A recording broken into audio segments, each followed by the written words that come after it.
ರಾತ್ರಿಯಾದರೆ ಸಾಕು ನಿಶಾಚರಿಗಳಾಗುವ ಕ್ರಿಮಿನಲ್ಸ್ಗಳು ಒಂದೊಂದು ಕ್ರೈಮ್ನಲ್ಲಿ ತೊಡಗಿಕೊಳ್ತಾರೆ.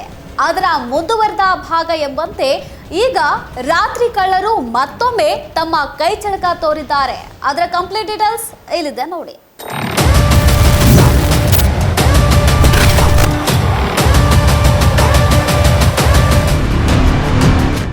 ರಸ್ತೆಯಲ್ಲಿ ನಿಲ್ಲಿಸಿದ ಬೈಕ್ಗಳೇ ಕದೀಮರ ಟಾರ್ಗೆಟ್.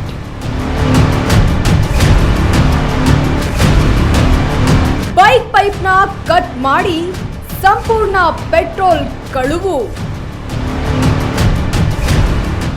ಹೌದು ವೀಕ್ಷಕರೇ, ಸಿಲಿಕಾನ್ ಸಿಟಿ ಬೆಂಗಳೂರಿನಲ್ಲಿ ವಾಹನ ಪಾರ್ಕಿಂಗ್ ಸಮಸ್ಯೆ ಬಹಳಷ್ಟಿದೆ. ಪ್ರತಿಯೊಂದು ಮನೆಗೂ ಸಹ ಪಾರ್ಕಿಂಗ್ ವ್ಯವಸ್ಥೆ ಮಾಡಿಕೊಳ್ಳಲು ಸಾಧ್ಯವಾಗೋದಿಲ್ಲ. ಹೀಗಾಗಿ ರಸ್ತೆ ಬದಿಯೇ ವಾಹನಗಳಿಗೆ ಆಸರೆ ಆಗಿರುತ್ತೆ.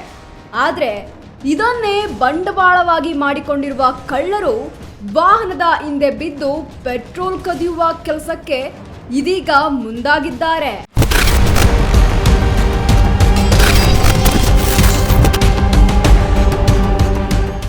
ಎಣ್ಣೂರು ಬಳಿ ಇರುವ ವೀರಣ್ಣಪಾಳ್ಯದಲ್ಲಿ ನಡೆದ ಘಟನೆ ಇದು.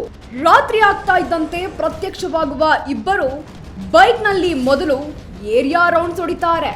ಬಳಿಕ ತಮಗೆ ಎಲ್ಲಿ ಸೇಫ್ ಅನ್ಸುತ್ತೋ ಆ ಜಾಗದಲ್ಲಿ ಬೈಕ್ ನಿಲ್ಲಿಸಿ ಒಬ್ಬ ಸುತ್ತಲೂ ಅಬ್ಸರ್ವ್ ಮಾಡ್ತಾನೆ.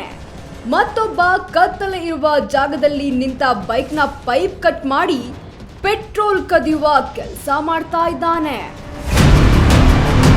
ಒಂದೇ ರಾತ್ರಿಯಲ್ಲಿ 7 ಕಡೆ ಪೆಟ್ರೋಲ್ ಕದ್ದ ಸೈಕೋಪಾತ್. ಹೌದು ವೀಕ್ಷಕರೇ, ಹೀಗೆ ಒಂದೇ ರಾತ್ರಿಯಲ್ಲೇ ವೀರಣ್ಣಪಾಳ್ಯ ಒಂದರಲ್ಲೇ 7-8 ಬೈಕ್ಗಳ ಪೆಟ್ರೋಲ್ ಕದ್ದು ಎಸ್ಕೇಪ್ ಆಗ್ತಾರೆ.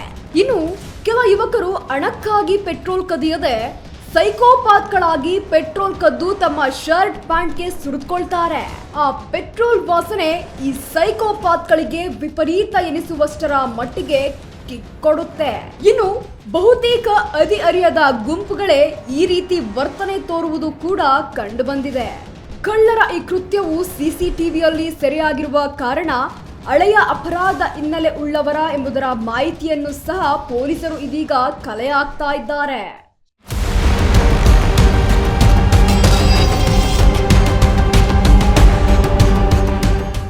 ಸದ್ಯ ಸ್ಥಳೀಯರಿಂದ ದೂರು ಪಡೆದು ಆರೋಪಿಗಳ ಪತ್ತೆಗಾಗಿ ಪೊಲೀಸರು ಹುಡುಕಾಟ ನಡೆಸ್ತಾ ಇದ್ದು, ಬಂಧನದ ಬಳಿಕ ಇವರು ಹಣಕ್ಕಾಗಿ ಪೆಟ್ರೋಲ್ ಕದ್ದಿದ್ರ ಅಥವಾ ಸೈಕೋಪಾತ್ಗಳ ಎಂಬುದರ ಮಾಹಿತಿ ಸಿಗಲಿದೆ.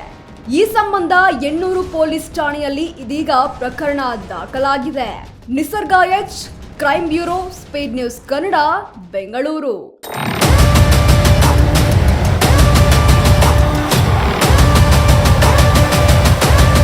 ರಾಜ್ಯದಲ್ಲಿ ಇತ್ತೀಚೆಗೆ ತೈಲ ಮತ್ತು ಇಂಧನದ ಬಿಕ್ಕಟ್ಟು ಎದುರಿಸುತ್ತಿದ್ದು, ಈ ಮಧ್ಯೆ ನಗರಗಳಲ್ಲಿ ಈ ರೀತಿಯ ಯುವಕರು ಹಣಕ್ಕಾಗಿ ಪೆಟ್ರೋಲ್ ಮತ್ತು ಡೀಸೆಲ್ ಕದ್ದು ಮಾರದೆ ಸೈಕೋಪಾತ್ ರೀತಿ ವರ್ತಿಸಿ ಇಂಧನಗಳನ್ನು ದುಂದು ವೆಚ್ಚ ಮಾಡುತ್ತಿರುವುದು ವಿಪರ್ಯಾಸವೇ ಅನಿಸಿದೆ.